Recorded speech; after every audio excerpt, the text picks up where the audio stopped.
오늘 핸섬하다 잘생겼다 몇 번 나오는지 제가 한번 세보도록 하겠습니다.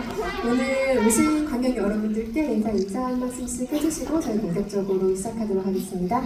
안녕하세요. 핸섬 가이즈에 나오지 않는 핸섬 가이즈 홍호입니다. 네, 안녕하세요. 핸섬 가이즈에 나오는 자치 핸섬 가이즈 이성민입니다. 반갑습니다. 네, 안녕하세요. 해섬 가이즈를 연출한 해섬하지 않는 신인감독 남동현입니다. 반갑습니다.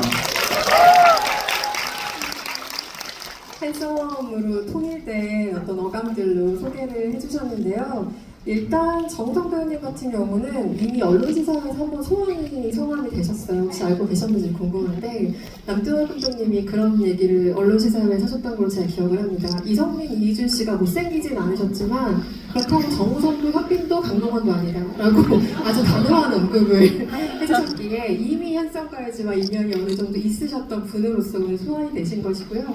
보기 전에는 어떤 영화 좀 상상하셨는지 궁금해요. 그리고 보신 이후에는 또 상상과 어떻게 다른 영화였는지도 궁금하고요. 상상할 수가 없었어요. 이제 핸섬 가이즈라는 이제 제목을 처음 들었을 때는 이제 저기 함께 이제 우리 저희 참모총장님이 이제 핸섬 가이즈라는 얘기를 하니까 영화 좀 유쾌한 영화인가 보다 되게 그런 생각을 했었는데 시사회 하기 전에 이제 또 제작자분이 성대범도 제작하신 같은 이제 제작사이기도 해서 자꾸 골 때린 영화가 나왔다는 거예요. 그러니까 그게 무슨 말이었지? 이게 영화가 골 때린대요. 보면 안 돼. 봤더니 골 때리더라고요. 너무 웃겨가지고 너무 웃기고 보고 난 다음에 정말 오래간만에 이렇게 다음 날에도 제필이랑 상구가 자꾸 기억이 나는 거예요. 이렇게 사랑스러운 캐릭터를 오랜만에 만날 수 있는 영화였던 것 같아요. 꿈에 나올까봐 좀 무섭기도 하고 하지만 꿈에 좀 나와줬으면 좋겠기도 하고 참 묘한 감흥을 주는 두 콤비를 이 영화를 통해서 확인을 한 것 같은데요. 이성민 배우께는 먼저 가벼운 이런 질문 한번 드려보고 싶습니다. 각본을 완독하셨을 때 어떤 기분인지가 사실 제가 배우들한테 즐겨하는 질문은 아닌데 이 영화가 너무 궁금한 게 왜냐하면 글로 봤을 때 이 영화의 첫인상이 어땠을지 도무지 상상이 안 되는 영화이기도 하더라고요. 그래서 완성된 본편을 보면 복선이 등장하고 수습하는 과정이 굉장히 꼼꼼하게 그려진 작품이라는 아기가 정말 딱딱 맞는 작품이라는 생각도 들었는데 각본의 인상도 그러했을지도 궁금하고요. 처음에 대본 받았을 때 제목 보고 좀 의아했던 기억나고요. 올 것이 왔구나라고 생각하지 마셨습니까? 그 핸섬 가이즈의 핸섬의 하나를 제가 할 거라는 생각부터 대본을 봤고 대본을 보면서는 뭐랄까요, 서양 영화에서 좀 익숙할 수도 있는 그 구성인데 한국 영화에서는 잘 보기 힘든 스토리였던 것 같아요. 그래서 평소에 그런 영화를 즐겨 보는 편인데 그래서 이게 좀 호감을 가지고 봤고 지금 기억나는 거는 대사들이 소위 시체 말로 좀 많이 짜친 대사들이 있었어요. 이거를 어떻게 해야 되지? 그런 생각을 하면서 읽었던 기억이 납니다. 그리고 영화를 볼 때는 이렇게 진행하신 걸 말씀하신 것처럼 이렇게 치밀하게 계산되어 있다는 생각을 못했었고 영화를 보고 나서 감독님에게 그 지점에 대해서 굉장히 찬사를 보냈던 기억이 납니다. 편집으로 조금 더 꼼꼼하게 만들 수 있는 부분이라는 게 있겠지만 기본적으로 영화의 골조는 각본이기 때문에 각본이 엉성했으면 사실 이렇게 치밀한 코미디가 나오지 못했을 거예요. 그래서 그 점에서 일단 굉장히 반가운 작품이었고 요즘 배우들이 프로모션 때문에 조금 어쩔 수 없이 예능 출연이나 이런 것들이 많아지는 시대라서 작품 바깥에서 웃음을 기대하는 경우들이 조금 많은 시대라는 생각도 드는데요. 작품으로 웃음을 승부하는 영화라서 일단 너무너무 반가운 생각이 들었고 호러의 그 결이 굉장히 많은 작품인데 한편으로는 좀 어렵사리 장만한 소시민의 집이 불탄다, 자기 손으로 그걸 불태운다라는 점에서 정말 진정한 호러가 아닌가 하는 생각을 하기도 했고요. 남동엽 감독님 평소 영화 취향이 궁금해지는 작품이기도 했어요. 이 영화를 보면서 저는 퀸틴 타란티노의 작품들도 생각이 났고 주성치 같은 위대한 코미디 감독들 배우들도 생각이 났고 제가 너무 좋아하는 영국의 배우 콤비인 사이먼 페그와 리프로스트 콤비 영화들 굉장히 많이 생각이 났거든요. 네, 일단 뭐 말씀하신 그런 영화들도 되게 좋아하는 영화들이고요. 또 뭐 여기 앞에 계신 여러분들처럼 뭐 마블 영화나 뭐 놀란 감독님 영화들처럼 대부분 많은 사람들이 재밌어하는 영화들도 저도 같이 재밌게 보는 편인데 제가 이제 이 영화를 만들고 나서 보니까 제가 어릴 때 좋아했던 영화들이 좀 많이 알게 모르게 좀 투영이 됐던 것 같고 제가 뭐 좋아하는 영화 워낙 많은데 누군가 이제 저한테 이제 뭐 어떤 인생 영화가 뭐냐라고 물어본다면 저는 뭐 늘상 되는 영화가 사실은 이제 백투더 퓨처 시리즈랑 그리고 뭐 팀버튼 감독의 과의 손 같은 영화들을 어릴 때 진짜 많이 돌려봤던 것 같아요. 비디오 테이프로 처음 샀던 비디오 테이프가 가의 손이었던 것 같고 또 백투더 퓨처 시리즈 같은 경우는 이제 주말의 영화에서 뭐 명절날 이제 1탄, 2탄, 3탄 연속으로 하는 거를 비디오 테이프에 이제 녹화를 해가지고 수시로 돌려봤던 것 같은데 지금 와 생각해 보면 약간 뭔가 제필과 상구 같은 경우는 약간 가위손이랑 좀 닮은 지점이 많은 것 같고 의도했던 건 아닌데 어느 날 이제 미나가 입고 있는 그 빨간색 점퍼 원래는 성빈의 것이었던 그 점퍼가 백투더 퓨처 2에 나온 그 마이클 제이 폭스가 입었던 미래 점퍼 그거랑 느낌이 되게 비슷한 것 같더라고요. 괜히 반가운 느낌이 들었는데 어쨌든 의상팀에서 제시해줬던 여러 의상들 중에 제가 그거를 선택한 이유가 뭐 거기서 나온 건가? 그런 생각이 좀 들게 됐던 것 같습니다. 그러면 그 미나 해성가이즈의 미래의 뭐 어떤 예시인가요? 재밌는 상상이네요. 그렇게도 읽어보면. 그런 거 별로 없는데. 각자의 상상의 영역에 맡기는 것은 그런 상상을 좀 해봤어요. 이게 뭐 이런 양태를 좀 보는데 정말로 오늘처럼 해성가이즈를 많은 분들이 봐주셔서 뭐 혹시나 2탄이 만들어진다면 제필 상구가 미래나 과거로 갈 수도 있지 않을까. 또 다른 어떤 과거의 악마, 미래의 악마를 미래로 가면은 제가 우성씨가 되나요? 제가 미래로 가면은 우성씨로 변신했나요?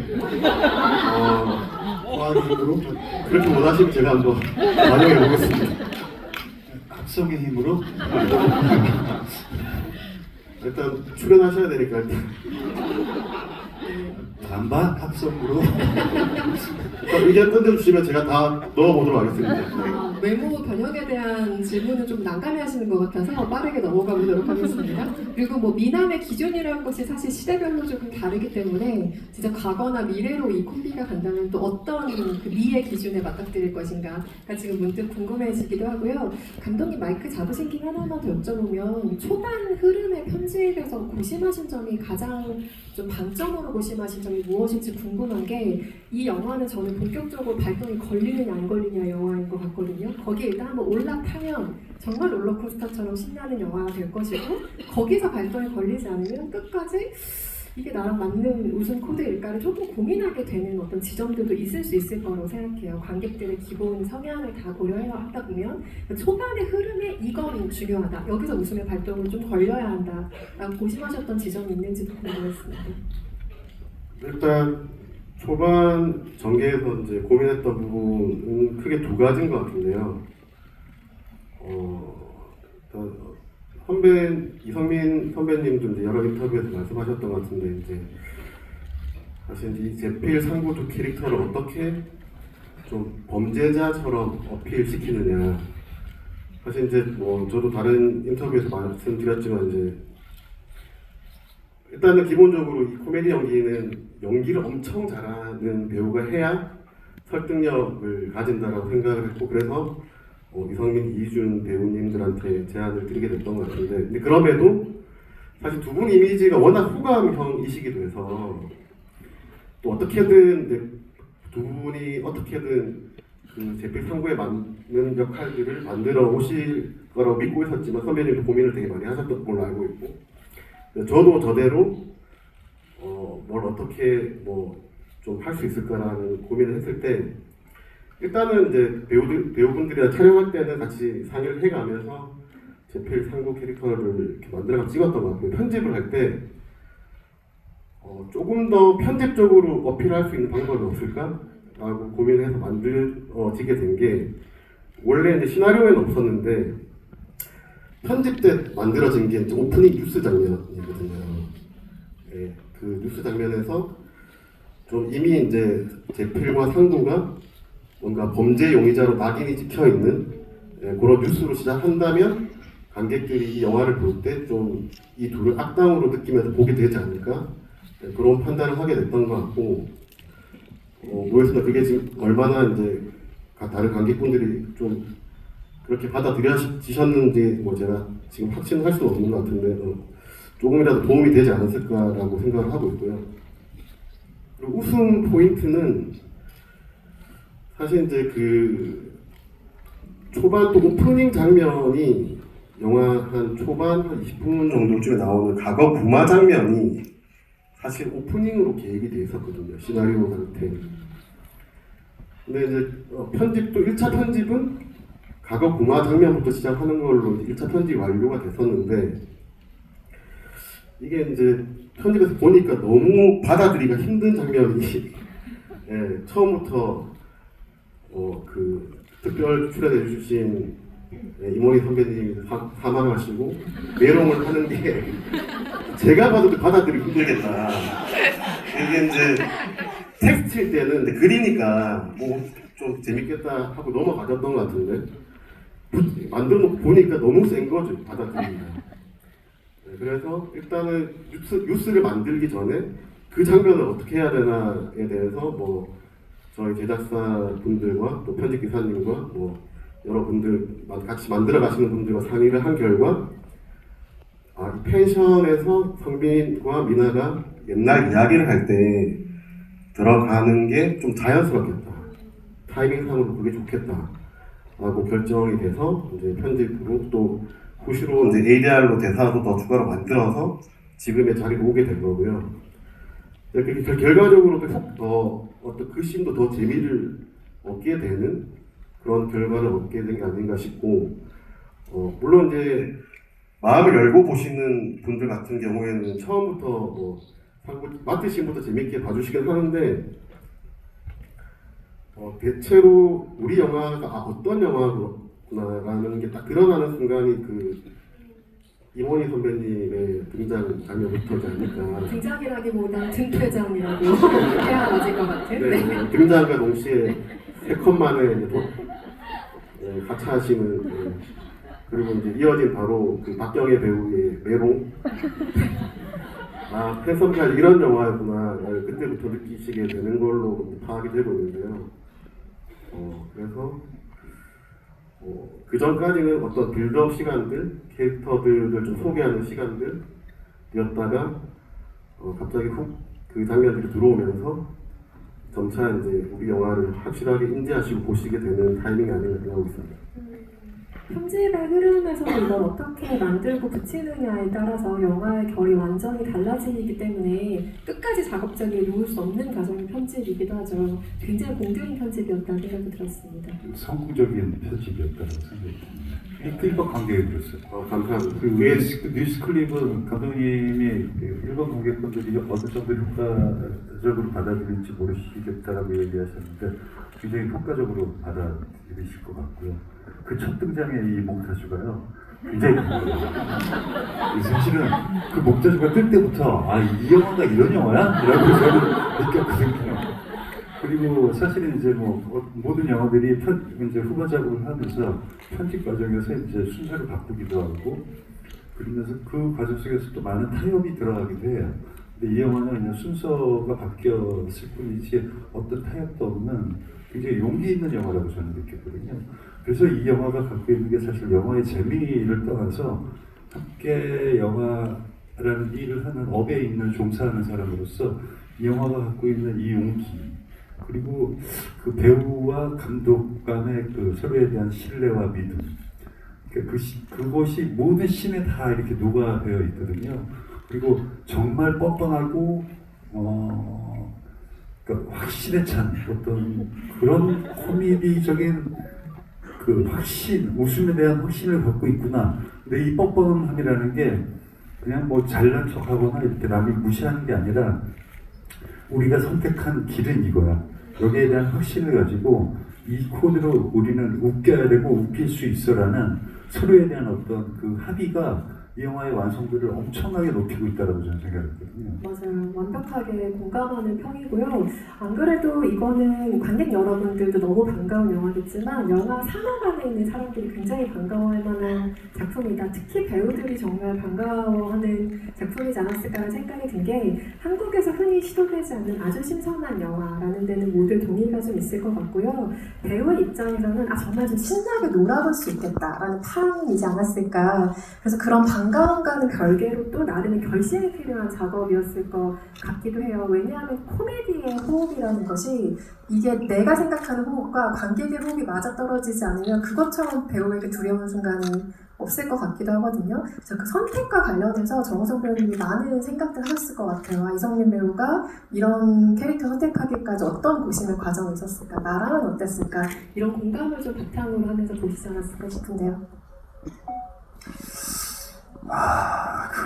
이제 뭐, 하얀 배를, 새까만 얼굴과 다른 하얀 배를 드러낼 때부터 이제 모든 걸 다 던지시지 않았을까라는 생각이 들고,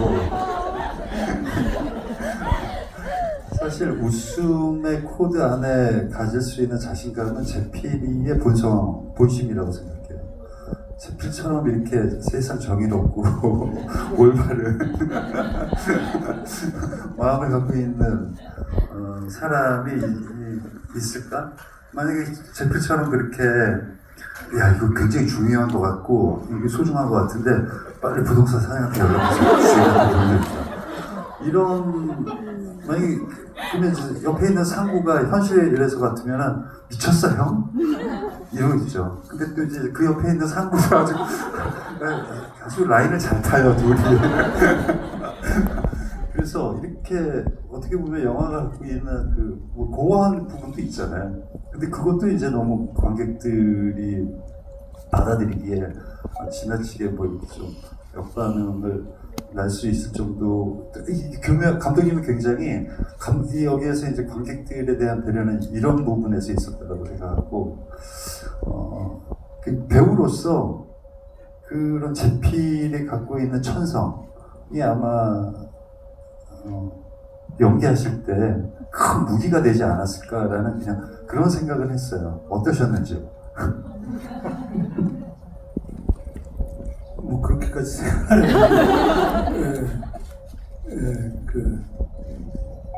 그냥 뭐 중요한 거는 감독님이 저희의 생각들, 저희가 준비한 것들에 대해서 많이 수용을 해주시고 한 덕분이 아닐까 모든 것들이. 그래서 저희가 여러 방면으로 상상의 나래를 많이 펼칠 수 있는 그런 기회가 돼서 그 제필 연기하기가 훨씬 수월했지. 뭐 캐릭터가 그래서 그랬던 건 아닌 것 같고, 오히려 캐릭터가 그래서 연기하기 좀 까다로웠던 기억은 나요. 초반 이야기했지만은 초반에 제가 막 인상을 많이 쓰는 이유는 나를 바라보는 극중의 상대방도 나를 불쾌하게 바라봐야 되고, 영화를 보신 분도 나를 이게 뭐야? 그러고 바라봐야 되는 나는 부담이 있어서 억지로 이제 인상 많이 썼던 기억이 나고, 또 아까 금총알도 은총알도 그 표정에서 그 말을 해야겠다는 것 때문에 약간 원래 지금 보면은 굉장히 좀 마음에 드는데 그때는 약간 예민했고 좀 까다로웠던 것 같아요. 예. 그때 영화를 다 보고 난 다음에 제필의 그런 합성 굳은 모든 인상들 이 세상 다 귀엽게 잘 살아남지 않아요? 너무 사랑스러워 보이는 게 문제라면 문제인 것이죠. 근데 이제 그런 영화 끝나고 난 다음에 그런 제필이 관객에게 던져주는 그 잔상 때문에 이 핸섬 가이즈가 더 사랑받을 수 있는 영화가 되지 않을까라고 생각합니다. 맞아요. 근데 제필은 가만히 보면 무신론자인 것 같아요. 그죠? 뭐 고사도 계속 질색팔색하고 막 여러 가지 거를 좀 고사하는 사람이기도 하고 뭐 쟤네 뭐 단체로 약 먹었네 악령 무슨 악령이야 뭐 이런 이야기를 하기도 하고 좀 화가 많은 타입이라서 아마 상도보다 외모에 대한 내적인 상처가 사실 훨씬 더 많은 인물이 아닐까 짐작도 조심스럽게. 맞아요. 제필이 그렇게 막 길길 날뛰고 화를 내는 거는 그 상고의 그 두리뭉실함 때문이거든요. 그 우리가 잘생겼다고 이야기한 것도 사실 제필이 생각에 우리 못생겼는데 얘가 너무 기죽어 있고 상대들이 우리를 보고 불쾌하니까 그 용기 잃지 말라고 하는 말이거든요. 무슨 얘기가 다 이렇게 경찰이 그 민증 검사하는 장면 보면은 제필이 4년형이죠. 제필이 79년생이고 상도가 저랑 동갑이 83년생으로 설정되어 있더라고요. 그래서 정말 놀랍게 영화를 보기도 했는데 어쨌든 네 그렇습니다. 제필이가 몇 년생이었다고요? 79년생이었습니다. 정말 놀라운 사실이죠. 네. 제가 이 영화를 보면서 딱 한 번 정색한 순간이 있었는데 그 주민등록증이 화면 가득 잡힐 때 살짝 정색을 하게 됐습니다. 코믹 연기와 호흡이 타이밍이 정말 중요한 연기이기도 하잖아요. 근데 정말 감동스럽다 이 장면은 이라고 동료 배우로서 보시면서 느낀 장면이 있으실 것 같아요. 어떤 장면이었는지 많으시겠지만 소개를 좀 해주시겠어요? 정우성 배우님? 그 사실 이제 저는 어떤 특정 장면보다는 이렇게 전체적인 어떤 호흡이 다 나의 그 감정을 영화에서 벗어나지 않게끔 완성되는 건 이제 전체적인 호흡이라고 생각합니다. 특히 코미디는 잠깐 한씩 웃기고 전체적으로 이렇게 계속해서 영화 안에 머물러 있지 못하면은 그건 꼭 튼 거잖아요. 잠깐 그런 하모니들 이게 사실 그 리액션들 같은 것들이 액션보다는 리액션이 또 코미디를 완성하는데 굉장히 중요한 요소라고 생각하는데 그런 하나하나의 영화의 시작부터 끝까지 저는 솔직히 이제 이 몽타주 처음에 등장하는 몽타주부터 너무 마음에 들어하는 영화라서 그 처음부터 끝까지의 어떤 그 제필 연기한 이성민 배우의 그런 그 전체적인 완성도는 정말 대단하다라고 생각이 들었어요. 물론 여기에는 안 계시는 이제 그 상구와의 하모니. 네. 그러니까 아까 제가 말씀드린 게 정말 오래간만에 영화 보고 다음날 그 유쾌한 두 친구가 생각이 나더라고요. 다음날 오전에. 그러면서 혼자 웃었어요. 한국 영화에서 뭐 태양은 없다 이후에 최고의 콤비가 지금 그거는 진짜 잘생깁니다. 여기는 그냥 저희 데뷔 상고 가지고 태양은 없다 엉터리에 패러디 한번 해주세요. 태양은 없다 저기 미쳤어. 실수 없습니다. 태양부터 한번 개성을 해보시죠. 근데 이거는 정우성 배우한테 그냥 장난반으로 드리는 질문이긴 한데 여기서 모두가 웃을 수 없을 때 혼자만 웃으셨을 것 같은 대사가 있어요. 너희 둘 더럽게 못생겼어 라는 대사가 있는데 정우성 배우는 평생 들을 일이 없기 때문에 그 말을 듣고 마구 아니라고 소리 지르는 그 두 배우, 두 캐릭터의 모습을 어떻게 보셨을지 특히 그 장면에 대한 감상을 조금 장난스럽게 여쭤봅니다.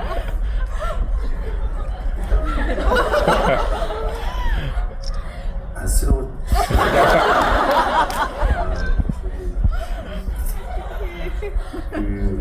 인간이라는 게 본인의 어떤 자존감을 지키기가 그런 항변도 여러 가지의 모습이 있는데 저런 모습도 있을 수 있구나.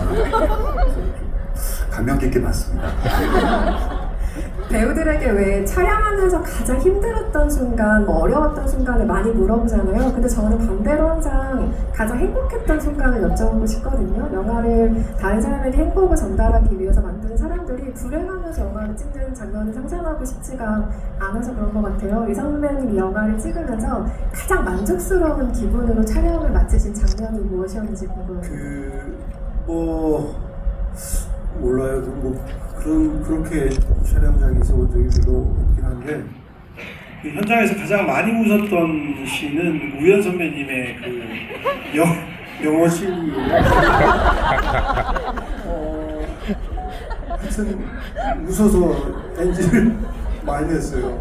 네, 이게 촬영하면서 그 정도로 저희가 그렇게 웃고 막 그런 적은 없는데 그 씬이 유독 기억에 남아요. 네.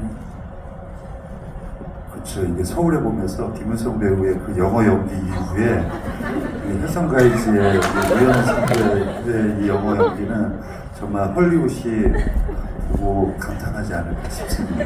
아니 안 그래도 배우들에게 그 대사의 자율성이라는 게 어느 정도 주어진 현장인지 궁금했어요. 남도혁 감독님께 특히 그 장면 얘기가 나왔으니까 여쭤보면 아 그것이 각본에 그대로 써 있었을까? I am a boy, you are a girl. How are you 같은 대사들이 어느 정도로 그 자율성을 좀 주셨어요 대사의 경우에는? 일단 기본적으로 대체로 다 대본에 충실하게 연기를 해주셨다고 생각을 하고요. 근데 그 장면 같은 경우는 사실 우연 선배님이 사실 뭐 촬영 회차가 얼마 안 되시는 편인데 처음에 제가 그냥 말씀드렸던 건 엄청 진지하게 해주시면 된다. 괜히 막 코미디 영화니까 뭐 더 할 거 없는데 딱 진지한 심각한 신부님을 해주면 좋을 것 같다라고 했고 그 기싸대기 맞는 장면도 원래는 그 대사가 없었어요. 그래서 그냥 끙끙 앓는 소리를 내는 정도로 돼 있었는데 너무 재미가 없어가지고 아마 이제 그 성민 선배님이랑 희준 씨 몰래 그냥 우연 선배한테 몰래 영어로 한번 횡설수설 해주시면 어떻게 했냐 깜짝 놀라시더라고요. 아니 진지한 신부라고 해놓고 왜 이상한 걸 시키려고 그러냐. 근데 어떤 영화라고 제가 딱 정해드리진 않았어요. 근데 해보겠다고 하셨고 선배님이랑 희준 씨도 이제 뭘 하시는지 모르는 상태에서 테이크를 새로 갔는데 갑자기 How are you fine, thank you 이걸 하니까 이제 그 순간에 너무 웃음이 참기 힘들어 저조차도 이제 너무 무서워가지고 다들 웃음이 터졌던 걸로 기억을 하고 있습니다. 마지막으로 감독님께 하나만 더 여쭤보고 관객석으로 마이크를 넘길 텐데요.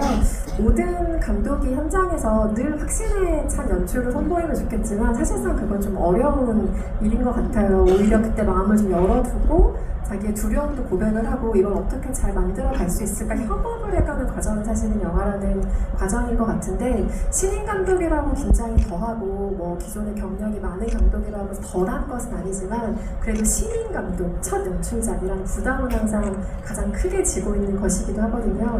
남도혁 감독 현장에서 좀 자신이 없던 순간 혹은 내가 이대로 좀 이 영화를 완성시켜도 될까라고 고민이 됐던 순간에 혹시 배우들이 역으로 용기를 준 경우가 있다면 혹시 있는지도 궁금하고 어떤 경우인지도 궁금합니다.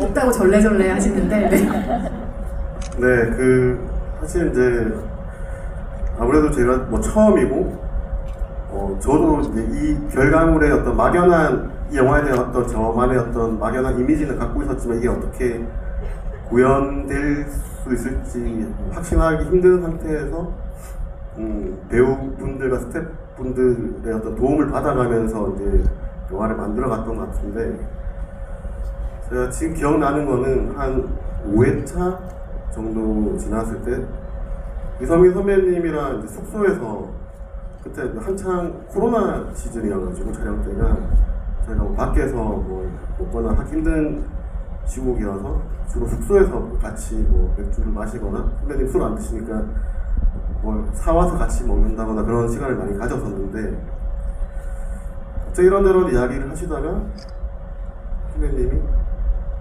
감독님 신뢰하기 시작했다 그런 말씀을 해주시는 거예요. 이게 본인도 저를 처음 경험하시는 거니까 한 4, 5회차 정도는 서로가 서로를 알아가는 시간이었을 것 같고 선배님이 그때 감독님이 본인한테 어떤 이야기하는 것들 디렉션 주는 것들이 되게 납득이 될 때가 많다고, 그냥 앞으로는 그냥 감독님 믿고 하면 될 것 같으니까 마음 편하게 하시라고 자기는 마음껏 연기하겠다고 그 말씀을 해주시는데 되게 그때 막 5회차밖에 안 찍었지만 내가 그래도 잘하고 괜찮게 하고 있구나. 그때 막 형이 잘생겨 보였어요? 네? 그래 좀 형이 잘생겨 아, 보였어요. 선배님만큼은 솔직히 정우성 선배님보다 훨씬 더 미남으로 보이시고. 아니 근데 언론 세상에서 그렇게 얘기 안 하셨잖아요. 그런 말 하시면 안 돼요. 언론 시사 때는 좀 객관적인 기준에서 말씀드렸던 아, 오늘은 주관적인 기준으로 좀 제 기준에서는 네. 이성민 선배님 훨씬 더 핸섬하십니다. 네. 캐스팅 매니저잖아요. 근데 그 말 한마디가 이 현장에서 많은 것들을 어깨에 부담을 지고 있는 감독에게 얼마나 큰 힘이 되었을지 상상이 가는 말인 것 같아요. 같이 하고 있는 동료로부터의 그런 응원만큼 사실 힘을 주는 것은 없죠. 관객석으로 마이크를 넘겨서 질문을 받을 텐데요. 감상보다는 여러분들의 질문을 받기 위해서 질문을 간단하게 부탁드리겠고요. 한 분당 하나의 질문을 받을 거고 감상은 소셜미디어에 남겨주신 이분들 다 찾아보시더라고요. 그래서 감상은 소셜미디어에 부탁드리겠습니다. 가장 먼저 손드셨던 저기 5번째 줄에 계신 사이드에 계신 관객분께 마이크 드립니다. 5번째 줄이면 하나, 둘, 셋, 넷, 6번째 줄이네요. 네, 맞습니다. 네, 마이크 전달 받으시고 질문하신 분들께는 남규현 감독님과 이성민 배우의 사인이 들어가 있는 엽서를 선물해 드립니다. 안녕하세요. 영화 너무 잘 봤고요. 저는 사실 지금 얘기 들으면서도 계속 이제 이성민 배우님 이렇게 풀던 그 장면이 계속 생각이 나거든요. 그래서 그 세 분이 이렇게 영화 보시면서 아직 뭐 계속 다음에 대해서도 계속 생각나는 장면이라던가 가장 재밌게 보셨던 그런 장면이 가장 궁금합니다. 아까 정우성 배우님은 답변해 주셨으니 두 분은 우리가 만들었지만 진짜 이 장면은 두고두고 좀 웃기다라고 생각할 만한 장면이 있을까요? 뭐 저는 뭐 10손가락 깨부어서 안 아픈 손가락이 어디 있겠어요. 근데 뭐 유독 영화 끝나고 편하게 보는 그 뉴스 인터뷰 장면에 이렇게 블러 처리돼갖고 나올 때 그 장면이 너무 재밌었고 뭐 사담 에피소드이긴 하지만 실제로는 그 제비라고 상가 유튜브를 개설해요. 예, 그거는 편집에서 빼셨는데 그거도 아주 재밌었어요. 궁금하시죠? 아이들 너무 이렇게 궁금증을 남기고 저희 그런 얘기를 해주시네요. 남규현 감독님은 본인이 가장 좋아하는 어려우시겠지만 웃긴 한 장면을 꼽아주신다면요? 네, 저는 항상 뭐 이런 질문 받을 때 몇 번 받은 적이 있어서 항상 똑같은 말씀 드리고 있는데, 저는 이제 영화 후반부에 그 제필, 이성민 선배님 연기한 제필이 그 악마로 빙의된 성빈의 역습을 받는 순간에 그 허벅지에 어떤 위험한 모치가 딱 꽂히는 순간에 보여줬던 혓바닥 연기. 혓바닥을 내밀면서 고통스러워하시는 그 컷을 촬영할 때 우리 영화가 드디어 이제 끝을 향해 달려가는구나. 활용 점점을 찍는구나. 제가 제일 애정하는 컷입니다. 얼마나 애정하게 감독이 이런 얘기를 하는가. 혹시 그 장면이 기억에 남지 않으셨다면 N차 관람하셔도 좋겠습니다. 다음 질문도 받아볼 텐데요. 정우성 배우님이 한번 지목해 주시겠어요? 부탁드립니다. 네, 맨 앞에 계신 관객분께 마이크 드립니다. 안녕하세요. 맨 앞에서 앉아서 질문을 좀 드리겠습니다.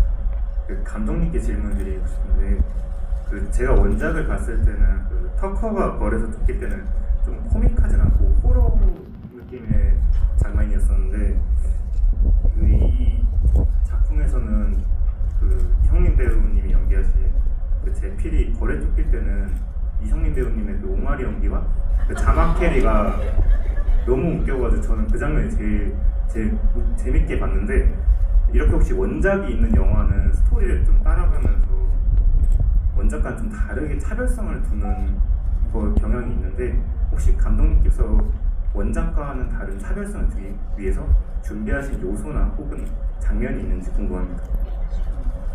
일단 그 원작 같은 경우도 원작 그 자체로 굉장히 매력 있고, 저 개인적으로도 11, 2년 전에 보고 엄청 재밌게 봤던 영화인데요. 어쨌든 이 그 원작을 우리나라 대중들한테 보여드릴 어떤 상업 영화로 만들겠다고 결심을 한 순간에 다시 봤을 때 우리나라 정서랑 좀 굉장히 상충되는 부분이 많게 느껴지더라고요. 영화적인 톤이나 여러 가지 설정들이 원작을 지금의 어떤 해석 가이드로 고치는 과정에서 제일 신경 썼던 거는 좀 우리나라의 정서에 맞게 좀 톤을 밝게 끌어올리게 하는 작업을 많이 했던 것 같고요.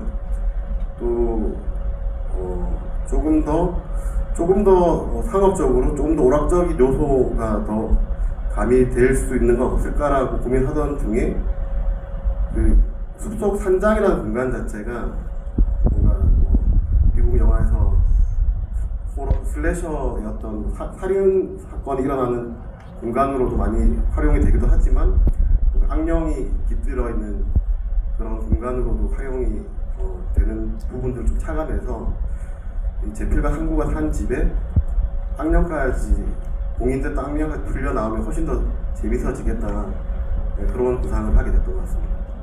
리메이크 작품들이 안전한 현지화를 모색하다가 좀 독자적인 매력을 구축하는 데는 조금 실패한 인상을 주는 아쉬운 작품들도 있는데요. 저는 이 영화가 그 독자적인 매력을 확실히 챙긴 작품이라는 점에서 너무 반가웠고, 방금 말씀하신 지점을 비롯해서 미나는 사실은 할리우드 호러 영화의 파이널 걸이라고 우리가 부르는 캐릭터죠. 지옥으로 꺼져 이런 대사는 호러 팬들에게도 가장 익숙한 대사 중에 하나이기도 하고, 무덤에서 갑자기 염소 발이 이렇게 튀어나온다던가 이런 식의 장르적인 핵심적인 코드들을 또 많이 심어둔 영화이기도 해서 만약에 다시 보신다면 그런 장르적인 장치들 하나씩 발견하시는 재미 또한 충분한 영화일 거라는 생각 듭니다. 다음 질문도 받아보겠습니다. 이성민 배우님이 한번 지목해 주실까요? 네, 뒤에 분 할게요. 제일 뒤에 손 드신 분 이쪽 열에. 이쪽 사이드에 저기 뒤에, 네, 맨 뒤에. 정우성 씨에게도 질문해도 되나요? 그럼요. 네. 네, 마이크를 멀리서 전달을 받았는데요. 우선 앞에 분께서 감독님께서 해주신 질문을 좀 비슷하게 저는 이성민 배우께 드리고 싶은데, 그 원작이 있는 경우 이렇게 참고할 수 있는 인물이 있는 것 같아요. 연기자 입장에서는 이제 참고할 만한 인물이 있을 때 새로운 인물을 연기하실 때만큼 또 어떤 차이점이 있는지 혹은 어려움이 있는지 궁금합니다. 저는 이 영화의 원작을 보지 못했고요. 이 제필의 캐릭터는 제가 봤던 다큐멘터리의 멧돼지 사냥꾼 멧돼지 사냥꾼이 계신데 그분을 제가 캡처해서 감독님한테 보내드리지 않았나요? 네, 그분을 좀 모티브로 했었고, 그 원작에 있는 캐릭터들은 저는 원작을 잘 보지 않은 편인데 실제로 실존했던 인물들 연기할 때는 그분들의 말투나 그분들의 외모를 많이 좀 참고하고, 제가 연기할 때 실존했던 인물들이 저를 통해서 조금 발현될 수 있게 좀 노력을 하는 편인 것 같습니다. 멧돼지 하니까 저 갑자기 생각났는데 정우성 배우님도 멧돼지 연기하신 적 있잖아요. 인남이라는 영화의 카메오로 등장했을 때 그러니까 사랑이 된 멧돼지였죠. 그 영화를 비롯해서 사실 최근에 카메오 역으로 많이 저희가 만났던 것 같아요. 거미집의 신감독도 그랬고, 달짝지근에서 김희성 배우가 연기한 나쁜 남편, 나쁜 전 남편을 연기하시기도 했고, 나쁜이었었다. 그렇죠. 벤에 칵 물려서. 네. 모든 배우가 이미 이 영화에서 너무 근사하게 제 몫을 해서 특정하시긴 조금 쉽지 않으시겠지만, 그래도 상상으로라도 내가 이 영화의 카메오 역할을 받았으면 이 역할은 정말 잘 해낼 수 있을 것 같다 라고 생각하시는 것 같아요. 카메로 제안을 받았으면요. 네. 혹은 주연이라도. 주연이요? 네, 모든 역할을 통틀어서. 봉구요? 부동산 주인 괜찮아요. 카메오로 제안받았다 그러면 박지현 배우가 했던 수잔? 네. 파주소 소장이요? 네. 지금껏 없었던 잘생긴 좀비. 네. 너무 마음이 아파서 어떻게 보죠? 그게 아무튼 네, 자신 있으시다고 하니 또 색다른 모습을 보여주신 그래서 기대해 그냥 보면서 자신보다는 재밌을 것 같은 느낌. 네, 그렇게 마음이 동하는 게 사실 시작이죠. 네. 아까 제 질문하신 분의 답변을 까먹었는데 네. 그래서 죄송합니다. 제가 이제 질문의 요지를 이제 깨달았는데 그래서 되게 이제 원작에 있는 캐릭터 연기할 때 원작을 보지 않는 이유가 그런 영향을 받을 것 같아서 좀 피하는 편이긴 해요. 예, 이 영화도 뭐 구해서 보려고 볼 수 있었을 텐데 굳이 그렇게 안 했던 게 그것이 저한테 영향을 줄 것 같아서 차라리 안 봤던 것 같아요. 네, 질문과 답변 모두 감사합니다. 다음 질문은 남도현 감독님께서 한번 질문 부탁드리겠습니다. 파란 셔츠 안경 쓰신 분. 세 번째 줄이요? 어디죠? 이쪽인가요? 아, 네, 감사합니다. 아까 편집에 대해서 말씀하셨는데 저는 반대로 시간 관계상 이제 덜어낼 수밖에 없었던 장면이 좀 궁금해지는데요. 예를 들어 감독님께서 마지막까지 고심하셨던 장면이나 아니면 이성 배우님께서는 이렇게까지 연기했는데 이거를 안 넣어주셨네 했던 그런 장면이 있으실지 그런 비하인드 씬에 대해서 좀 여쭤보고 싶습니다.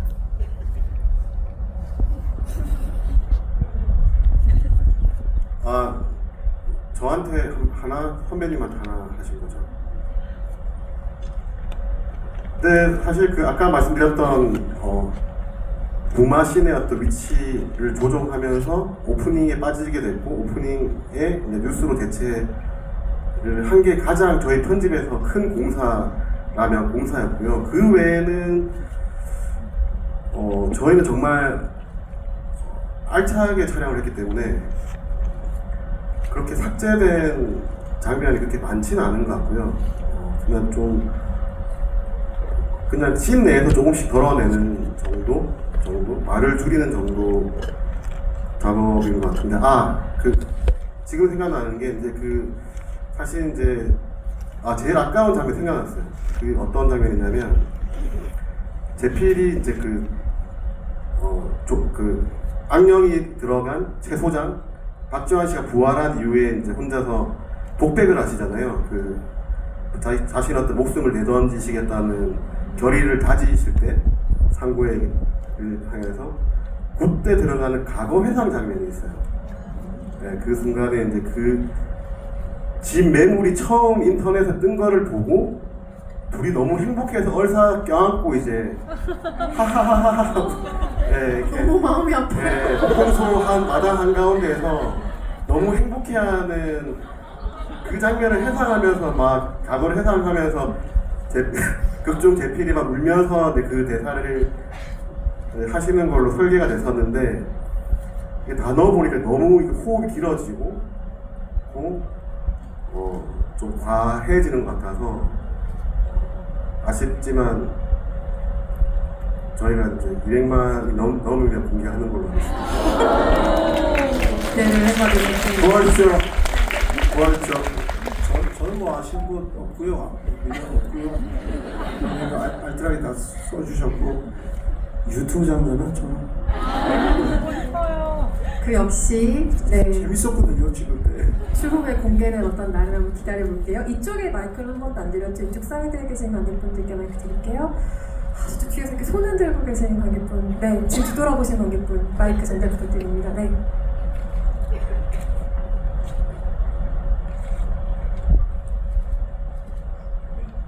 저는 저도 원작을 보지는 못해서 이게 원작에 나온 걸 수도 있지만 굳이 악령이 깃든 것들 중에서 염소를 고르신 이유가 있는지 궁금합니다.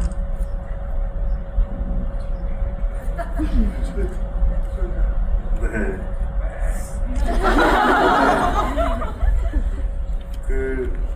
일단은 염소라는 동물 자체가 뭐 일종의 오컬트 영화, 호러 영화에서 약간 클리셰처럼 자주 등장하는 동물이기도 한데요.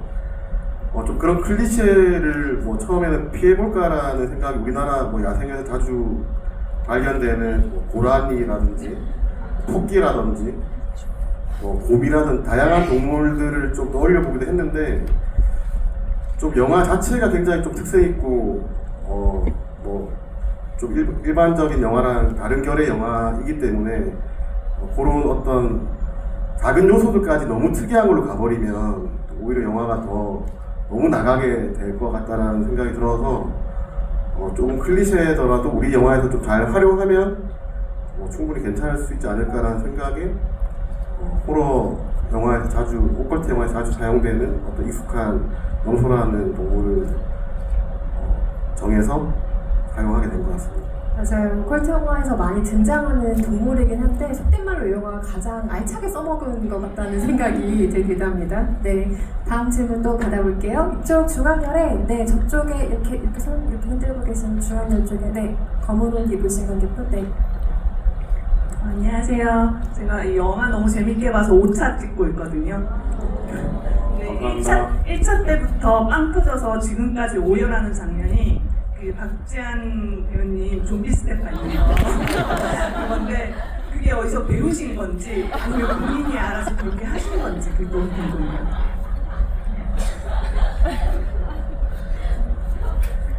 네, 사실 뭐 저도 이 영화를 배우님들과 준비를 하면서 뭐 많은 어느 정도 노력을 했겠지만 사실 얻어 걸린 부분들도 굉장히 많다고 생각하는데 배우분들 덕분에 그 중에 하나가 이제 박지환 씨의 소위 요즘 좀비 댄스 그리고 상구의 어떤 설거지 댄스 네, 그 두 장면 같은 경우에 사실은 지문 한 줄로 돼 있었던 것 같아요. 상구가 미나를 향해 춤을 춘다. 그리고 최 소장 같은 경우는 최 소장이 눈을 뜨고 벌떡 일어나서 삐그덕 다가온다. 로 돼 있었던 것 같고 사실 어떤 그 장면을 위한 특별한 동작을 준비시키지도 않았던 것 같고 배우분들이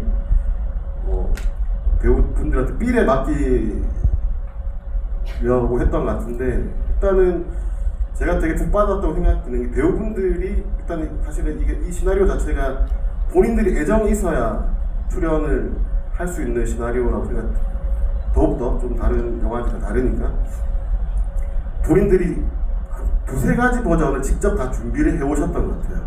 박지한 씨 같은 경우도 그 좀비가 일어나는 형태를 한 세네 가지를 준비해와서 저한테 보여주면서 감독이 어떤 게 제일 낫겠냐 굉장히 순한 맛부터 지금 보시는 게 중간 맛이라면 더 심한 버전을 가지고 뭔가 네 발로 발부터 일어나는 장면도 있고요. 여러 가지 버전이 있었는데 지금 보시게 된 그 정도의 동작, 몸짓이 우리 영화에 가장 어울리겠다는 판단을 하게 됐던 것 같고 그렇게 촬영이 됐던 것 같습니다. 엄선된 것이었구나. 그 지현 씨 얼굴에 제 얼굴이 있거든요. 원시척이에요. 시사회 끝나고 제가 물어봤어요. 그래서 지현 씨가 현대무용을 했었어요. 그래서 이제 이것 때문에 이렇게 이제 연습하러 갔다가 안무를 이렇게 뭔가 짜려고 그러는데 아이디어는 안 떠오르고 근데 그 안무 선생이 이제 이 음악을 그냥 켜놨는데 마이클 잭슨 음악이 나오더래요. 그래서 옛날 마이클 잭슨 음악 중에 그 트릴러라고 있어요. 근데 뮤직비디오가 약간 이런 그 좀비는 아닌데 거기에서도 이제 막 악령들이 이제 춤추는 장면이죠. 갑자기 그게 생각이 나서 그걸 모티브로 해서 했다라고 박지한 씨에게 듣고 전화해드립니다. 그리고 참고로 말씀드리면은 배우들끼리 뭔가 이 영화 촬영장에 와서 상대 배우들이 보여주는 연기를 보고 약간 자극을 많이 받았던 것 같아요. 이러면 안 되는데 그래서 많은 준비를 후에 하고 다시 왔다는 후일담을 저는 모든 배우들이 그렇긴 한데 사실 근데 이희준 배우 같은 경우는 저는 몸을 진짜 잘 쓰시는 분인 것 같다는 생각을 하는 게 이 영화에서도 너무너무 잘 쓰시지만 무대에서 연극하시는 걸 보면 거의 날아다니는 분이세요. 그래서 지금도 요즘 한창 연극이 동시에 진행되고 있어서 아쉽게 자리를 갖지 못하시는 경우가 있는데 연극을 지금 하시는 작품에도 많은 응원을 부탁드리겠고요. 만약에 정우성 배우님이 이후에 출연을 하게 된다 혹은 본인이 연출을 하게 된다라고 하면 어떤 코미디에 토너 패널을 선호하시는지도 한번 여쭤보고 싶어요. 여러 종류가 있잖아요. 뭐 스크루볼 코미디도 있고 뭐 이런 것처럼 호러가 섞인 코미디도 있고 뭐 블랙 코미디도 있고 여러 가지가 있으니까요. 저 블랙 코미디. 연출하신 보호자가 사실은 블랙 코미디의 결이 있다라고 말씀하신 바가 있습니다. 마지막 질문 하나만 더 받아볼까요? 저쪽에 손수건인가요? 뭘 들고 계신 거죠? 네, 저쪽에 들고 계신 분께 마이크 드립니다. 저도 너무 영화 좋아서 한 5번 봤는데 꼭 100만 넘어가지고 손익분기점 넘어서 이런 다양한 작품 만났으면 좋겠습니다. 그리고 처음에 그 촬영 번호 나올 때 8구마 6666으로 시작하는데 그 8이 그 피를 의미하는 거고 그 9가 이런 생각나서 그렇게 의미하는 건지 가볍게 하나만 질문드리고 yes or no만 좀 답해 주시면 좋겠고, 그 다음에 제필이 너무 당하기만 하는 것 같은데 혹시 일부러 좀 그렇게 이성민 배우님 맷집이 좋으셔서 그렇게 생각하신 건지 조금 궁금합니다. 영화 너무 재밌게 잘 봤습니다. 네, 일단 그 빠르게 번호판에 대해서 설명해 드리면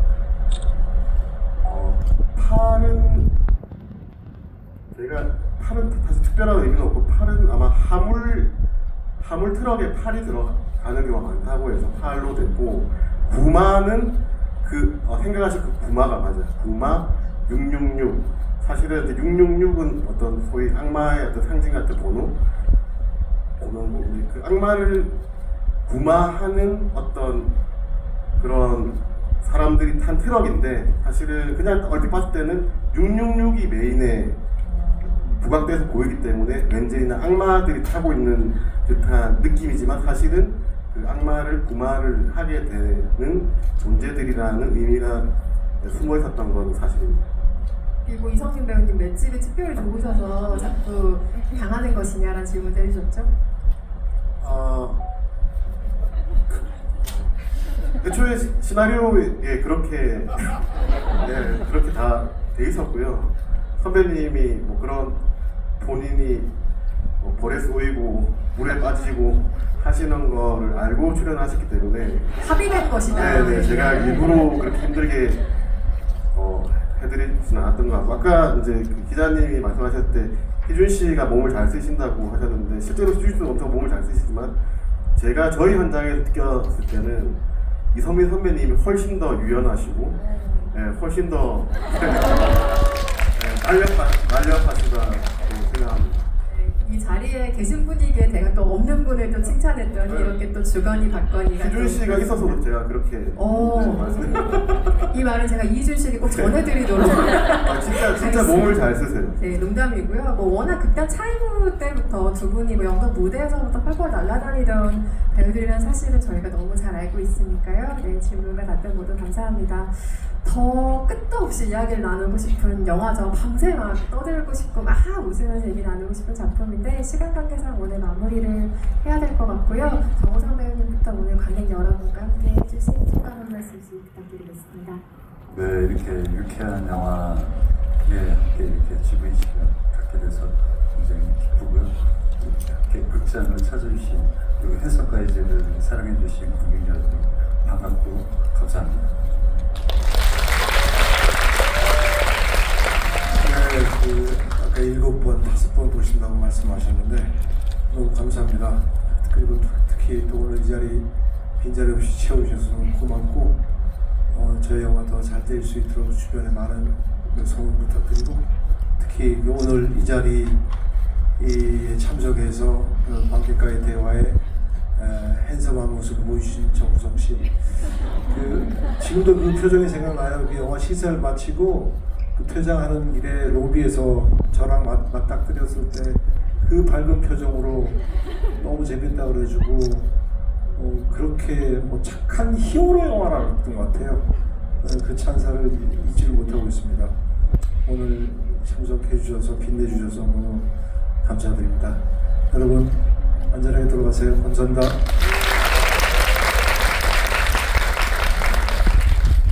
네. 저는 어쨌든 신인 감독이다 보니까 이런 모든 상황들이 처음이라서 좀 어색하기도 하고 또 너무 좀 감격스럽기도 한데요. 오늘 되게 궂은 날씨인데도 이렇게 극장을 가득 채워주셔서 저희 영화도 봐주시고 또 저희 이야기를 들어주셔서 정말 감사드리고요. 다들 느끼시겠지만 좀 특별한 영화고 특별한 영화인 만큼 저희 배우님들뿐만 아니라 저조차도 좀 남다른 책임감을 가지고 찍었던 영화라고 생각이 되는데 그만큼 좀 어느 정도의 성과는 거뒀으면 좋겠다. 뭐 제 인생도 걸려 있지만 네, 앞으로 제2의 해섬 가이즈 다른 또 여러 가지 색다른 영화들이 나오기 위해서라도 해섬 가이즈는 사실 좀 모험적인 영화일 수도 있고 좀 한국 영화에 만나기 힘든 영화일 수도 있다고 생각이 드는데 그만큼 저희들도 이 영화가 좀 최대한 재밌게 잘 여러분들한테 소개시켜 보여드리려고 정말 좀 남다르게 같이 상의도 많이 하고 또 어떤 적절한 좀 기준을 좀 잘 찾아가면서 많이 노력하면서 찍었던 영화니까 앞으로 많은 응원 부탁드리고요.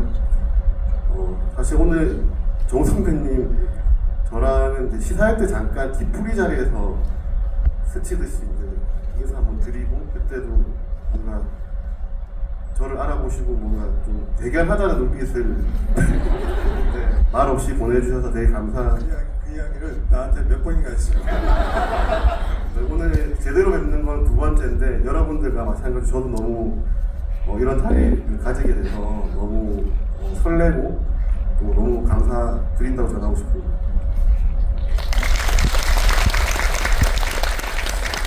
한국 영화 정말 점점 좋고 훌륭한 작품들 많이 나오고 있잖아요. 한국 영화 좋은 다양성은 사실 이런 모험적인 시도로부터 시작이 됩니다. 그래서 관객 여러분 이런 새로운 시도가 등장했을 때 열띤 성원으로 응답해주시면 가뜩이나 몸이 부서져나 한잔하지는 한국 영화 모든 만드는 사람들은 더 열심히 영화를 만들 겁니다. 오늘 함께해 주셔서 너무 감사드리고요. 세 분의 핸섬 가이즈에게 큰 박수 부탁드립니다.